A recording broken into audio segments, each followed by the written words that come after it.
LCBN television broadcasts 24/7 on UK Freeview Channel 271, Roku TV, Amazon Fire TV, Android TV, Apple TV, Google TV, See Love World, LCBNTV.com, LifeComTV.com.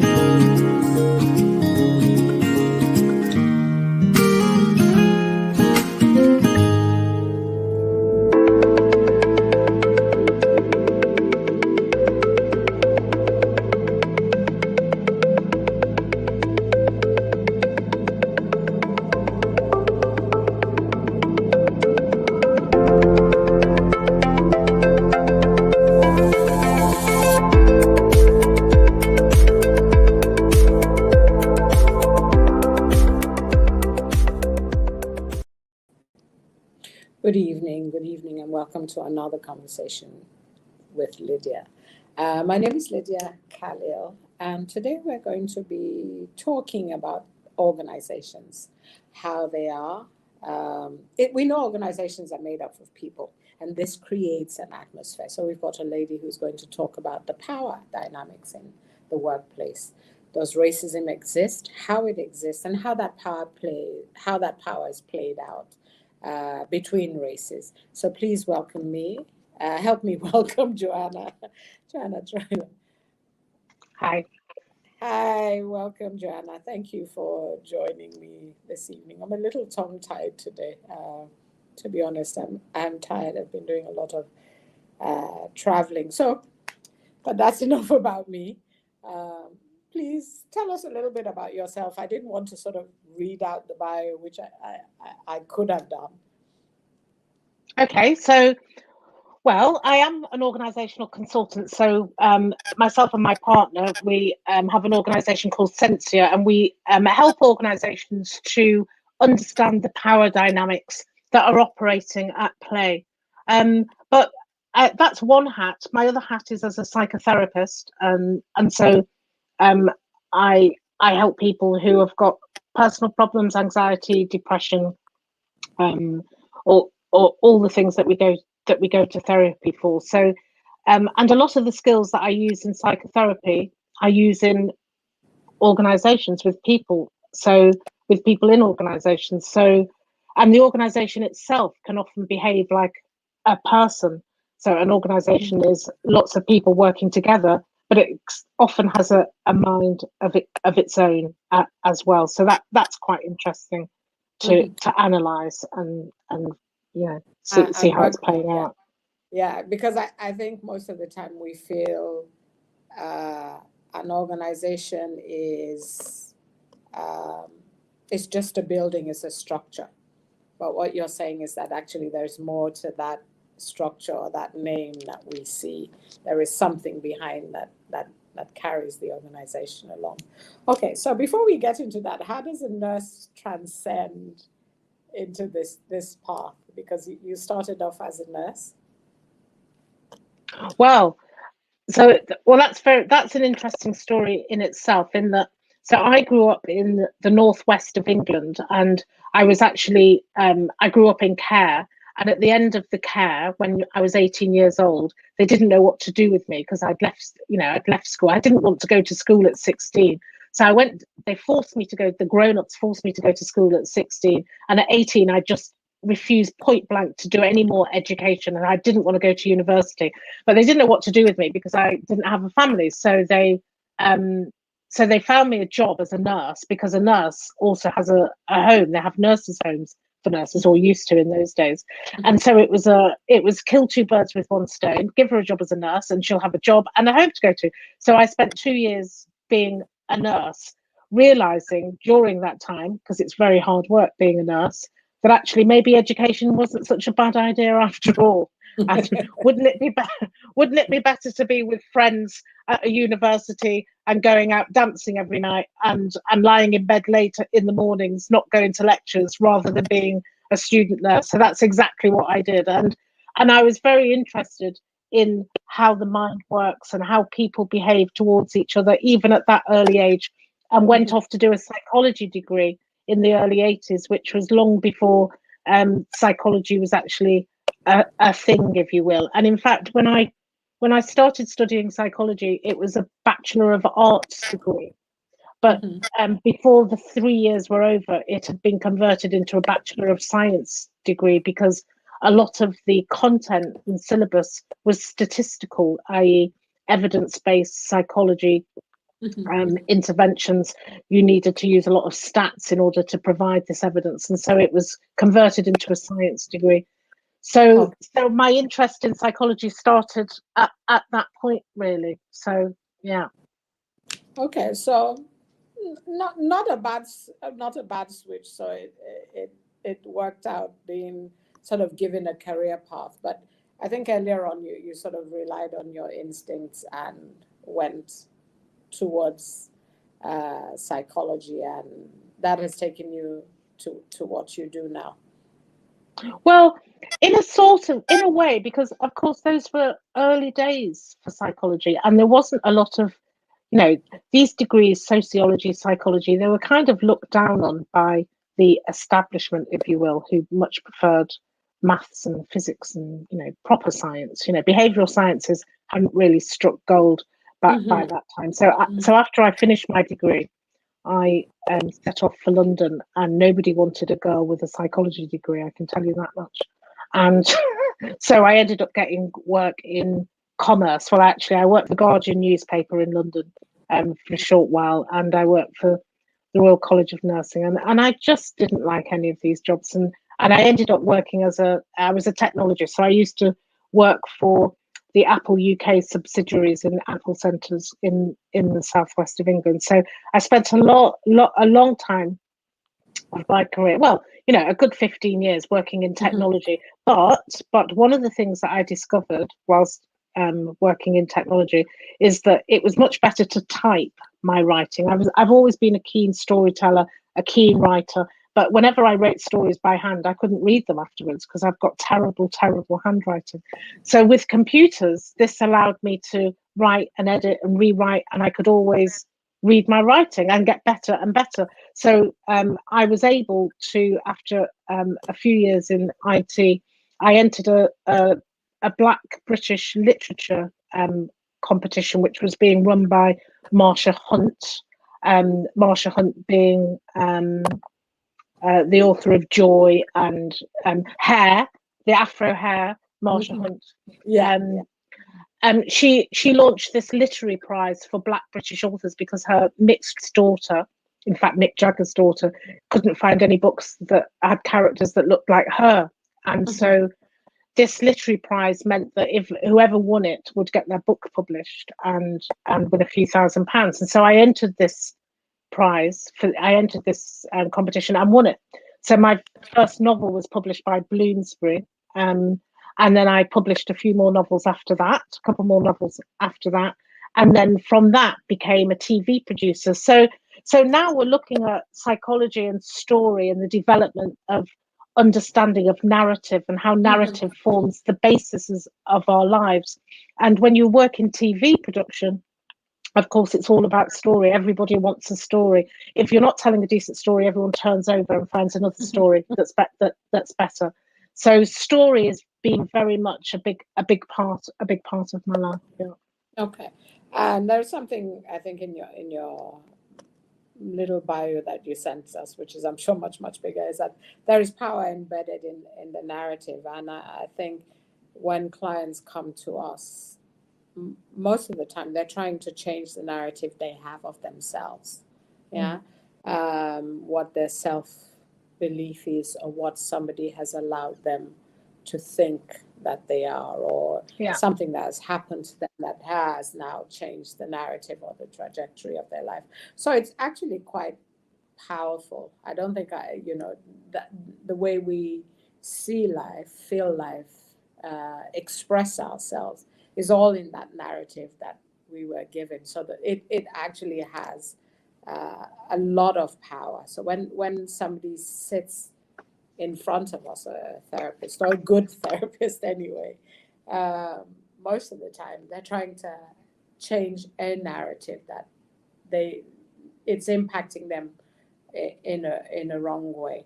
So can you sort of maybe give us an example of that, so that people who are not therapists get what we're talking about?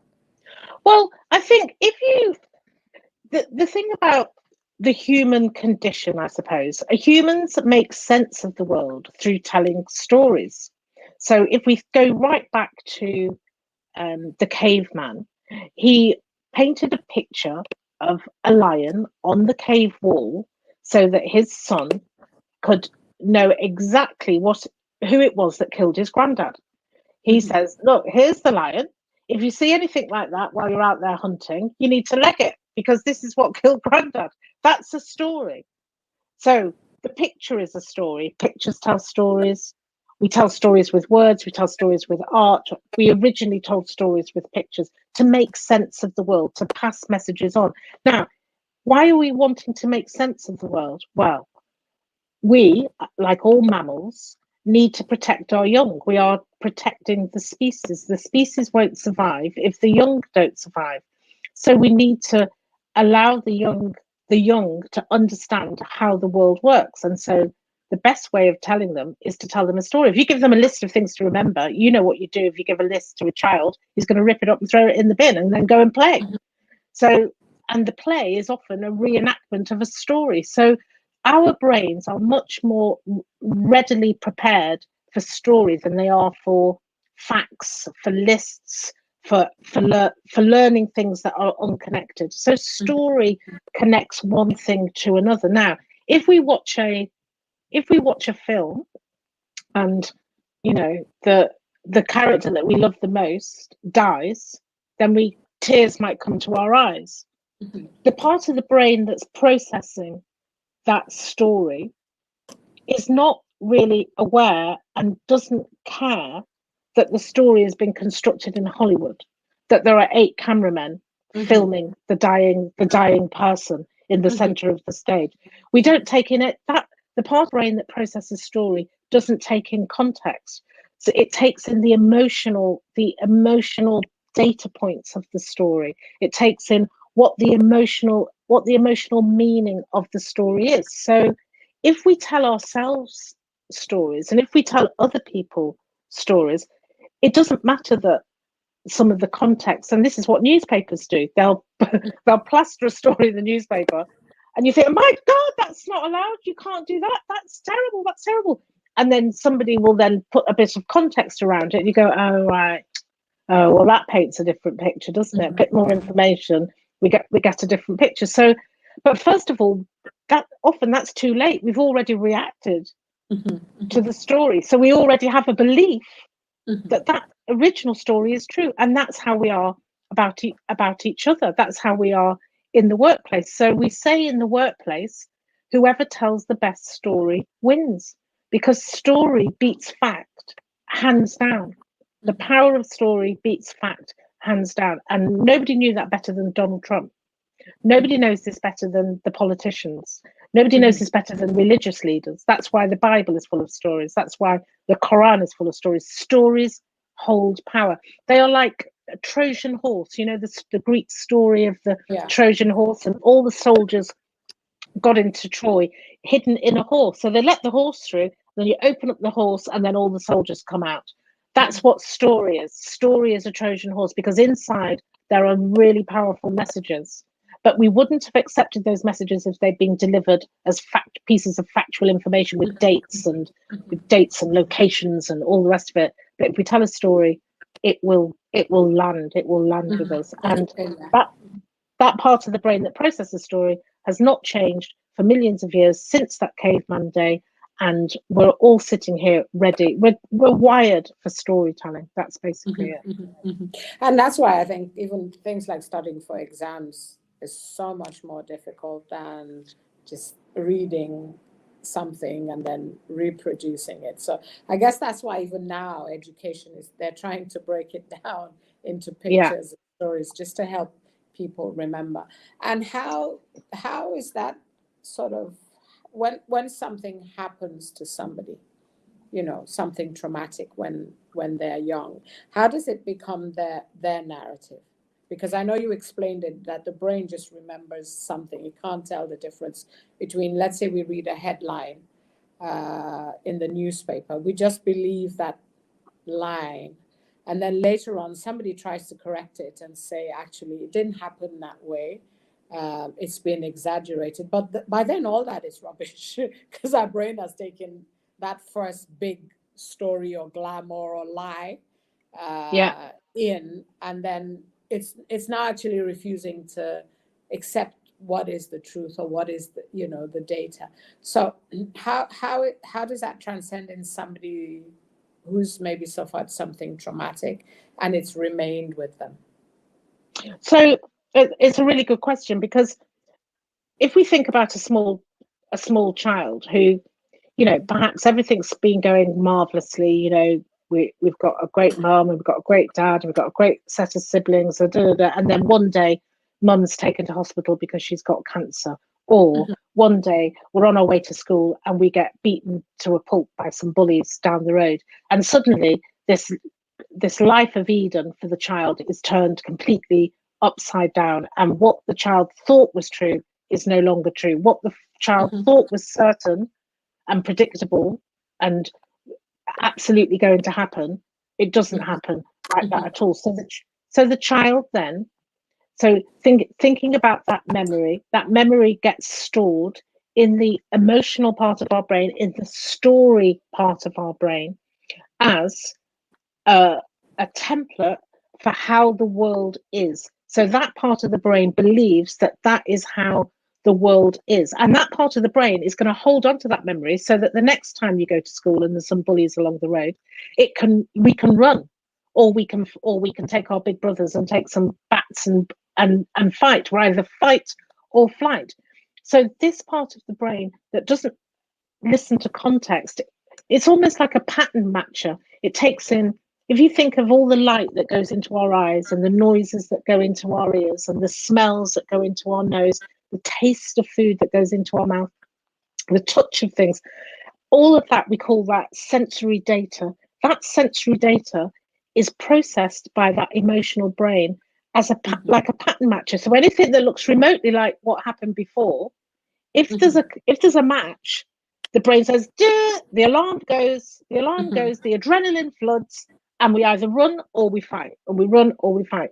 Now, for a small child, that is that child's reality. The child doesn't have any more information. A 7 or 8 year old only knows what its experience has provided for them.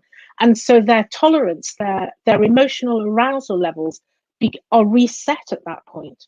And they don't get reset unless there's an intervention. So that child will then grow up more anxious than it was before the bullying, or before mum went into hospital, or before the house broke down. That child's anxiety levels and adrenaline levels are quite high, and now will be on guard looking for similar threats that threaten him, and will protect himself and try and control the world so that where there is a threat, that they can avoid that threat. And so people with this often become very controlling of their own world and controlling of the people in the world, because unconsciously they're dealing with quite a lot of threat that's coming at them through their eyes, nose, mouth. All of that pattern matching is going on an ongoing rolling basis. And those people become controlling, or they become very fearful and very anxious, one or the other. But they're both the same sides of the same. They're different sides of the same coin, really. It's response to threat. Okay, so for that child who, let's use that one, that mom went into hospital, became ill. Maybe mom didn't make it, didn't respond to treatment, and she dies.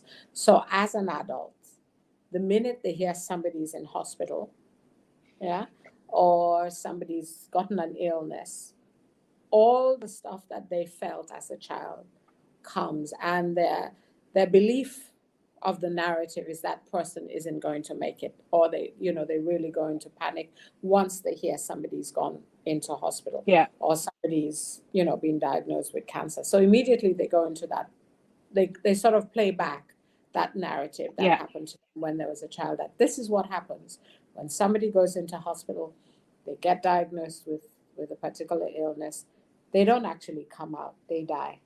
So all the emotions they felt as a child, which wasn't managed or dealt with, all come back. And sometimes it's multiplied now.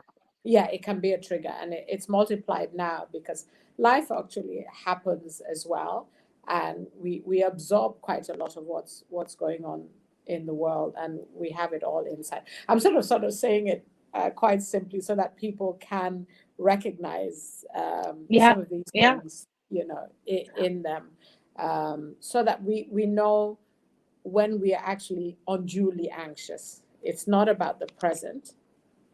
We might be reacting to a history, to something in the history that has triggered because something now happened. So bringing that back to the power, then, if we're really anxious, which means that we're fearful.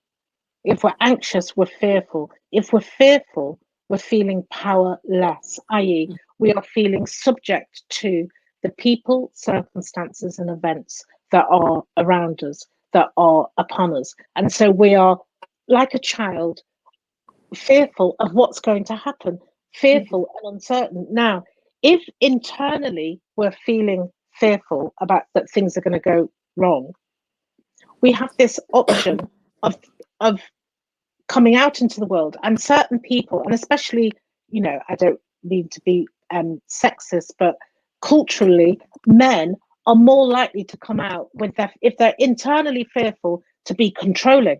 Oh no, I've got this. I'm in charge. I know what I'm doing. I know exactly what I'm doing.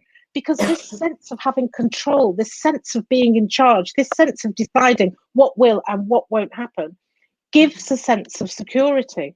It gives a sense of security where internally there is no sense of security. So this is like a seesaw bobbing up and down. And that sense of power, when we come out into the world and we say, it's got to be like this, it's got to be like this, it's got to be like this, this power can produce anxiety in other people. So then we're in a loop, and actually nobody is living in the here and now going, you know what, I'm not really sure. I wonder if, let's be curious. Let's ask a few people what their view is. So there is no attempt to cover up our insecurity. We can be comfortable in our own insecurity when we live in the here and now. So let's talk about that a little bit so that people can use it as a tool, because that's what you're giving them, a tool. If I feel anxious, or I notice that actually I'm quite controlling when something is happening that I feel I can't manage. So I just go into control mode where everything must be done my way, and I'm not listening, or I'm saying this is the way it has to be done. So just explain a bit what the here and now is. I know you touched on it, but in a way that people can sort of pick it up, and because part of it is sort of getting people to learn how to manage some of these feelings they might have. Yes, of course. So we talked about when something happens that is unpredictable and we didn't expect it, and it's uncertain, and it might be traumatic, and it might be an ongoing uncertainty, which creates a lot of adrenaline in the bloodstream. Our hearts are beating a little bit faster. Our hands might get sweaty. We might be having short breaths. We're tapping our feet. We just don't know what's going to happen. Our mind is all over the place. We're actually looking ahead. Parents do this a lot. Parents, and it's natural. Remember, we said that the human is a mammal. All mammals want to look after their children. Our brains have been our brains have evolved to take care of children. What do we do to take care of children? We're constantly looking ahead to make sure that all the things that we dread happen don't. So we lift the glass vase off the bottom shelf. We send the child to this school instead of to this school. And parents, they seduce themselves into believing that they can tell what the future is. Oh, no, this is going to happen. So, but actually, nobody knows what the future is. And if they did, they'd be very, very rich people. And that's where we come up. That's where we come a cropper, because the future that we were expecting to happen, when it doesn't happen, when something else happens, oh my goodness. And that's where we go. So that's when we go into overdrive. Right, okay, we've got to do this, we've got to do this. But actually, if we don't seduce ourselves into believing that the future is exactly how, the parent says, my universe is the universe. The parent says, I'm right even when I'm wrong. The parent says, I know what's going to happen. It's a very emotional state, because it's an emotional state based on a fear of something happening, something going wrong. But if we take a step back, and we call it 7-11 breathing, this is really, really useful. So we breathe in for 7 seconds, fill our trunk, and then out for 11 seconds. And it doesn't really matter the number of seconds. What's important is that the out breath is longer than the in breath, because that tells the brain that there isn't a lion at the cave door, that actually, yeah, something's happened that we weren't expecting, but we don't have to go into overdrive. If we breathe in for 7 and out for 11, it lets the brain open up the thinking, which is our outer brain, the thinking brain, so that it can look at the facts, it can look at the context, it can stand back and go, hang on a minute, maybe I got this wrong. Let me just let's ask my husband, I thought we were doing this, but actually it hasn't happened like that. Is there a better way? Because I thought this might be it, but it's not that. So by breathing in and having a long breath out, it takes the adrenaline down. So immediately the brain says, oh, there's no crisis. Oh, well, we'll stop flooding the brain and the body with adrenaline. We'll let the muscles relax a bit. We'll let the thinking brain have a good look at the horizon and the landscape and see what's really going on, rather than reimagining all of those things that happened before that scared the hell out of us. Let's actually stay in the now.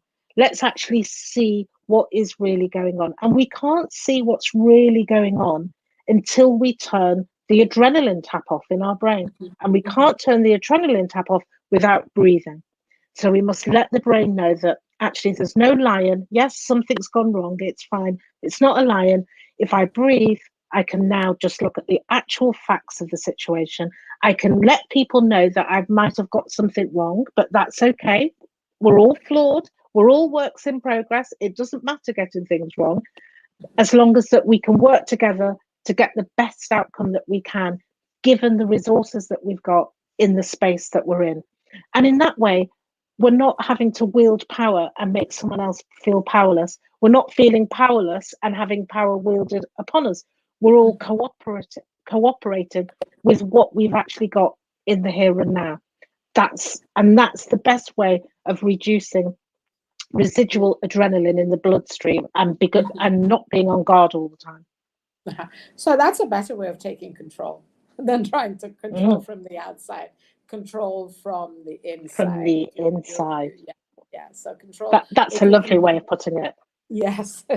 So it's a way of saying, if I breathe in, count to 10, let it go. I'm actually letting go of the tension and all the stress that I'm feeling. And then I can actually begin to think logically.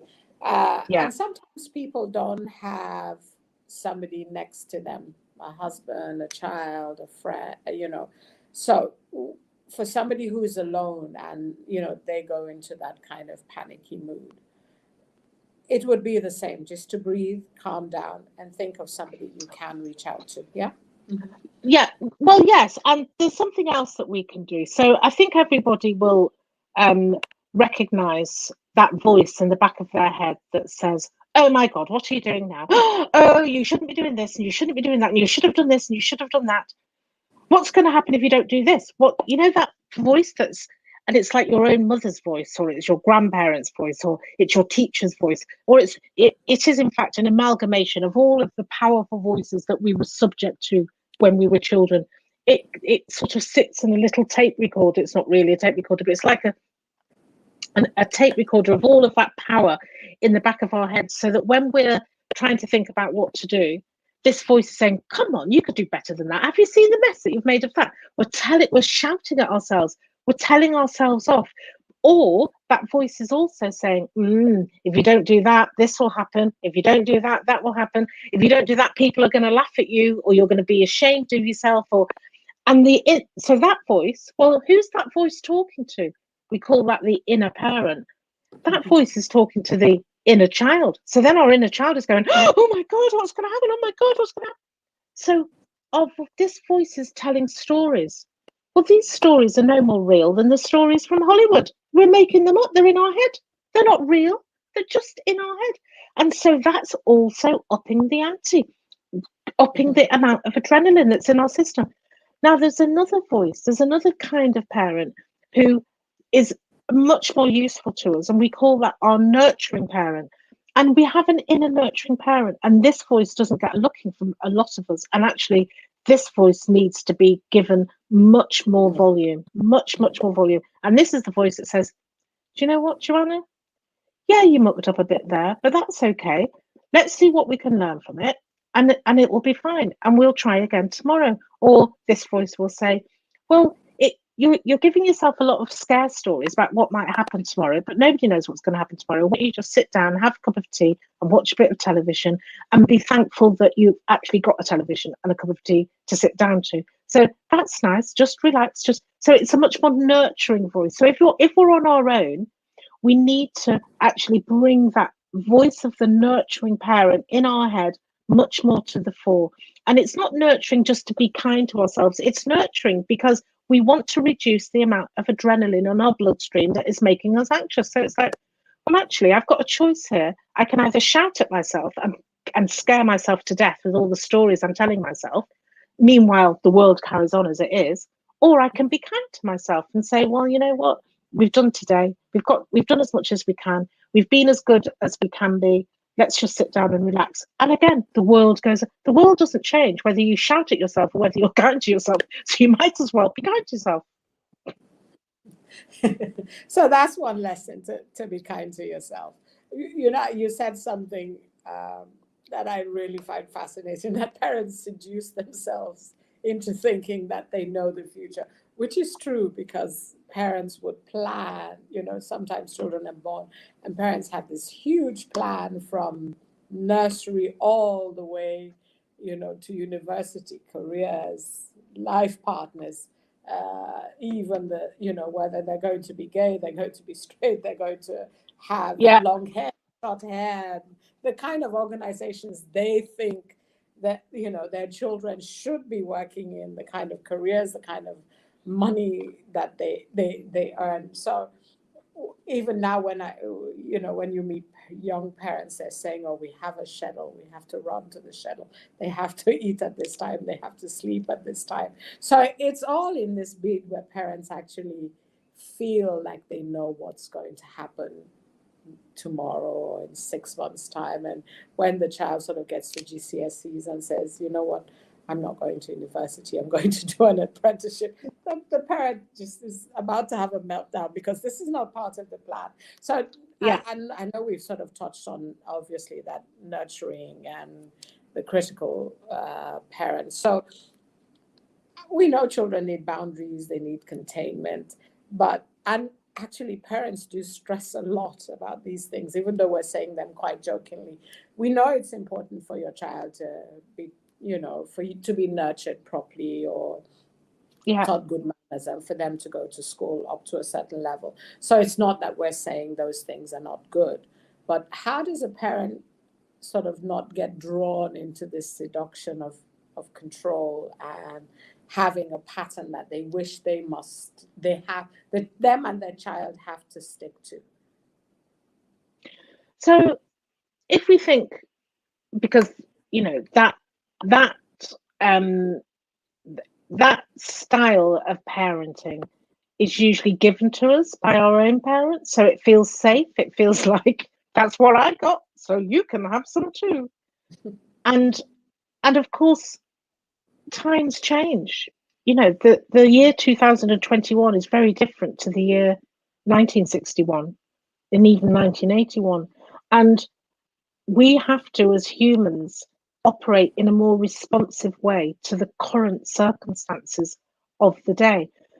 When we start refilling our heads with the stuff that we got filled with by our own parents, we are not looking at all the options. It's not an intelligent way forward. So if we're being emotionally intelligent, we are able to stand back and say, maybe there's a different way. Maybe what I'm seeing isn't all there is. Maybe there is more to see.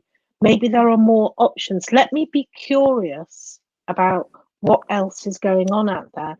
And with that curiosity comes growth, comes development, comes innovation, comes passion. But if we are just refilling our children's heads with what we've been given, and we have this very narrow, blinkered, a child can only do two things. They can comply, and they may comply on the surface, but internally they're rebelling, or they'll rebel. Neither of those are actual resonant engagement with the project, resonant engagement and agreement with the way forward, which means that there's no authenticity. If we haven't got that resonant engagement and acceptance of a way forward that we're all agreed on, then someone's being inauthentic. And if someone's being inauthentic, then we're not going to get a great outcome, because it's not a true path. Okay.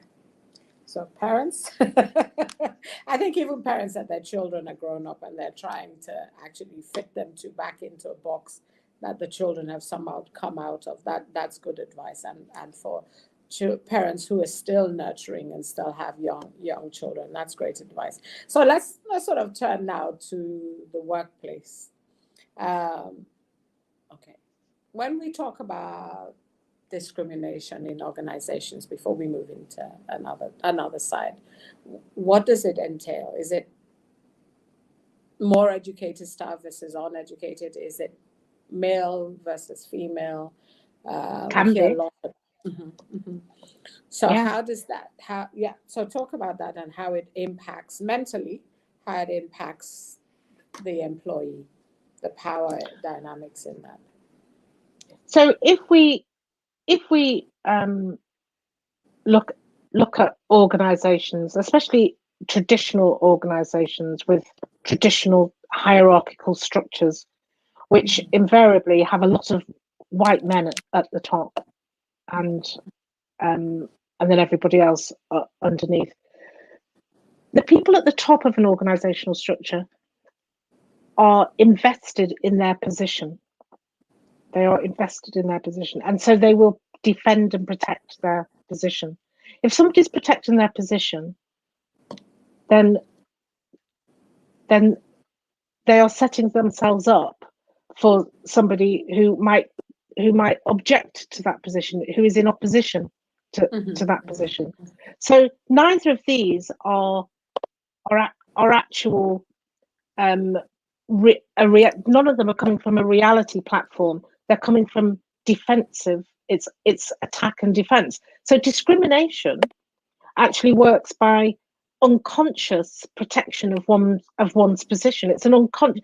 So there's very little outward racism and sexism going on in businesses today, not in professional businesses, not intentional, open, other, intentional. It's happening beneath the surface. And it's happening beneath the surface where recruitment practices are more likely to favour men than women. Oh, you're going to have to come in 24/7. You're going to have to work nights. Well, if you're a mother with children, that's not going to fit. So rules can work against. If we look at racial discrimination in organisations, there are. This is probably the most important thing. The people that are in senior positions in organisations, they socialise with other people in senior positions in the organisation. They all live in the same houses, or go to the same golf clubs, or they all have the same pastimes and cultural assets that they can all have a sense of belonging to. So when somebody that comes from a different culture comes along, they're not sharing a sense of belonging with those same cultural artifacts. So therefore the majority culture, which in the UK is the white culture, becomes the cultural parent of that organisation, and everybody else is in subservience to it. And it's very hard to win favour and to persuade somebody to invite you into their little group if that person feels that their own position is threatened by you, or that they don't understand it. Remember, the human brain doesn't like uncertainty, doesn't like unpredictability, doesn't like change. So to invite somebody into your inner group that you don't know what kind of school they went to, you don't know what their culture is like, you don't know what their religion's talking about, they'd rather not. So they'd rather not. It's like, well, actually, I've got a choice here between Michael, who went to the school down the road from me, or Benjo here, who went to a school in Tanzania. Well, actually, I'm going to go with Michael because he feels like a safer pair of hands to me. And that's how cultural hierarchies are. Yeah, that's how cultural hierarchies are maintained. And and everybody that's maintaining those cultural hierarchies will say, I'm not a racist, but actually the recruitment practices are supporting that cultural hierarchy. Mm-hmm, mm-hmm.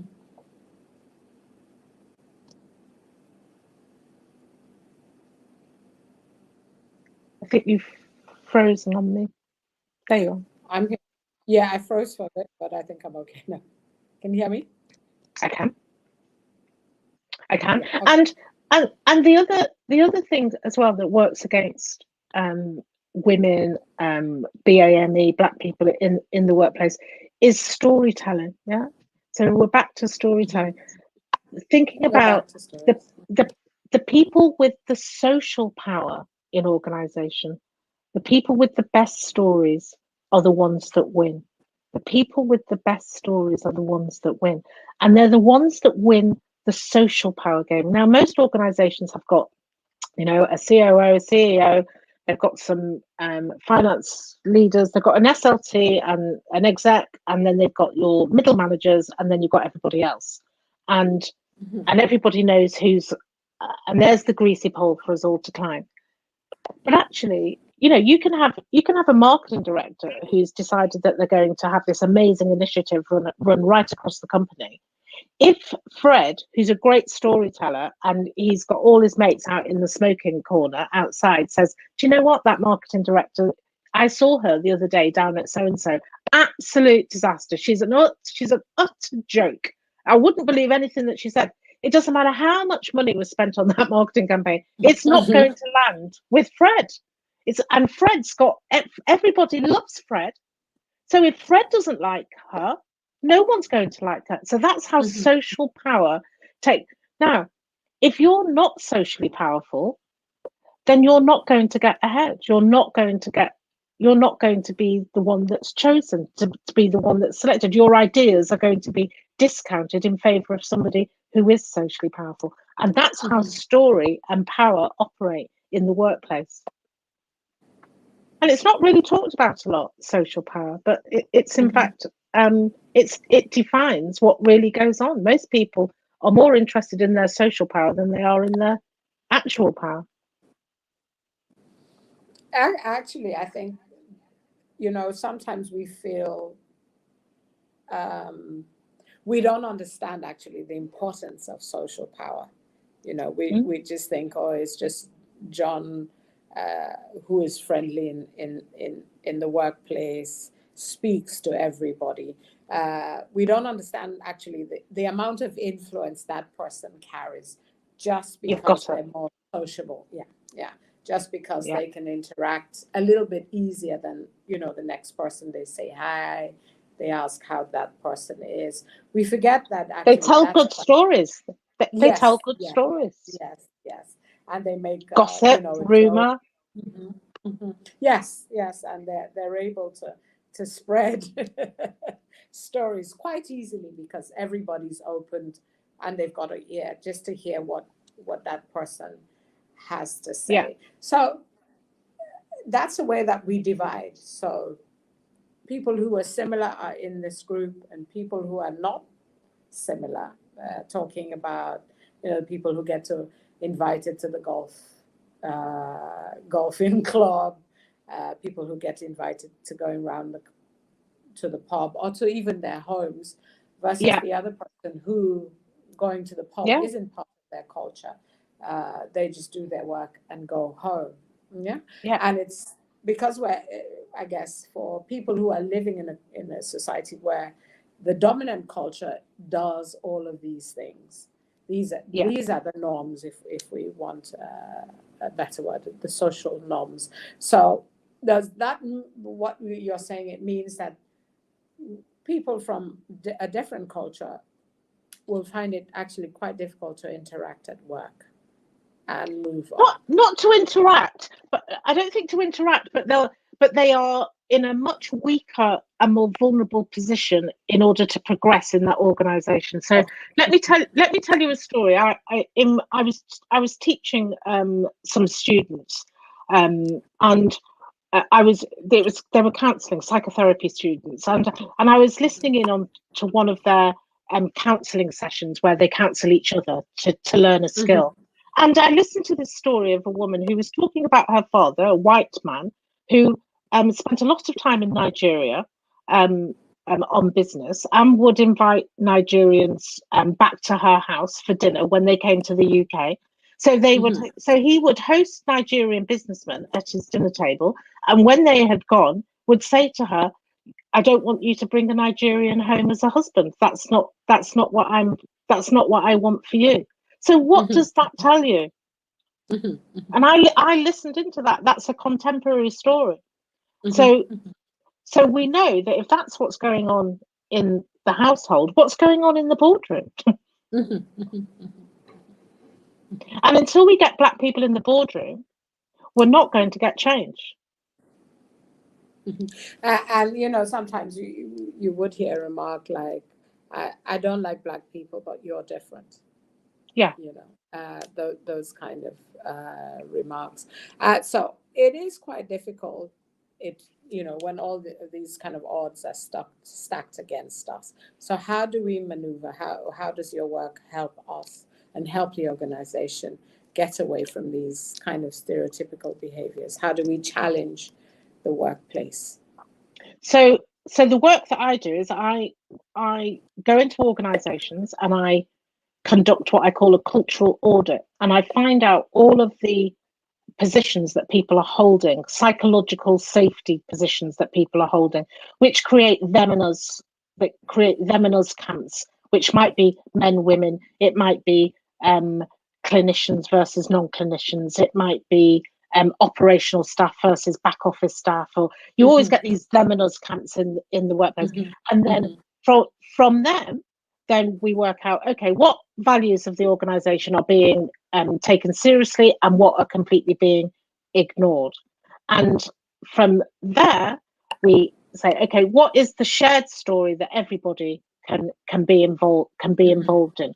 And it's a matter of taking it right back to basics and calling the game out. So it's like, okay, you're not having, so John can't move into operations because you say this, but in fact that's not borne out because these people have gone into operations. So why? And it's, well, actually, I don't know, John. I don't know. It's not a safe pair of. So we look at where is people's psychological safety being? Where do they feel safe, and why do they feel safe?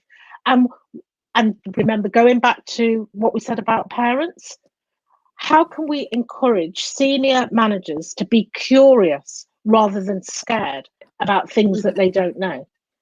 How can we encourage people to be more curious and exploratory and collaborative in the space of don't know, rather than an immediate, almost it's a reaction rather than a response to go, no, I can only deal with this, so it's going to be this way. It's got to be this way.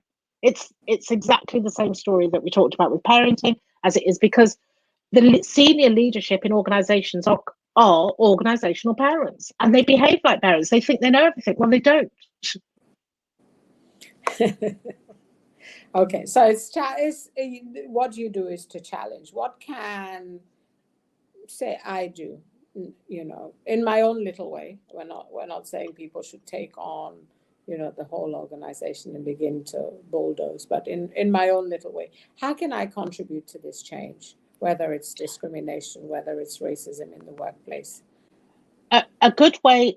So first and foremost is to be psychologically safe in your own skin. And by being psychologically safe, we are able to accept that we're not perfect, that we can make mistakes, that we don't know everything, and that we can be curious about the areas of life that we feel least comfortable in, or that we have least prediction or certainty over, and that's okay, and that's a solid place to start because it reflects our reality. Nobody knows the future. Nobody knows what's going to happen, and we're all flawed. We've all got stories that mean that we only see a certain slice of reality, whereas somebody else sees another slice of reality, and that's okay. So then when we meet with somebody and we suspect or feel that actually there's a bit of unfairness going on here, or a bit of injustice, rather than us judging that person because they too are only seeing their own slice of reality and might be quite unaware of their discriminatory behaviour, we can be curious with that person. We can be genuinely curious rather than sarcastically curious. We can say, do you know what? It feels like this for me. And I don't know whether you're aware, but I thought that this was the fact and this was the fact. Can we sit down and discuss, is that the fact or is that not the fact? And why is there a different way of doing this so that it doesn't feel how it's feeling at the moment? So we are inviting another person to be curious with us rather than judging the other person. Mm-hmm. And when we invite somebody to be curious with us, the game's up, because they have to then actually address what is actual. They have to address what is factual. They have to address what is readily apparent and visible. It can't be denied or discounted anymore. But this is very careful work, because we have to be genuinely curious, remembering that a lot of these people who are in a discriminatory state of mind are doing so out of fear for their own uncertainties, for their own, because they don't know how else to be. So by inviting them curious about that takes us a step forward. Whereas if we're judgmental about it, the guards go up and there's no dialogue. Okay, great. So it's actually looking at them with empathy rather than judging, because that leaves the door open for us to interact and bring change. Okay. Yeah. We've come to time. Well, I've learned a lot. I'm sure people listening have learned a lot today. Do you have anything you want to leave us with before we close? Oh no, I don't think I do. I've had a marvelous time. It's been really interesting, and it's really, I think it is really interesting when you join all the, because we're all just human, aren't we? We're all human, and we're all doing the best we can, and that's all we can do. And tomorrow is another day. All right. Thank you, Joanna. That's right. Please tell us where we can find you. Just your website. Yeah. So my website is I can't say it because it will just sound. Okay, so if anybody wants to contact Joanna, they can contact me, and I'll put them in touch with you. Thank you so much for your time. I really appreciate it. Thank you for your knowledge, your wisdom, and continue to soar. Thank you. Lovely to see you. Bye. Thank you. Good to see you. See you again soon, I'm sure. Bye. Bye-bye. Bye. What a wonderful evening we've had. We've talked about controlling adrenaline, controlling what's going on inside you and leaving that out. How parents get seduced into thinking they know the future. How to pick the nurturing parent, not the critical one. And most, I think, how do we deal with discrimination or racism in workplaces? Thank you for watching and listening. My name is Lydia Khalil, and I will see you next week.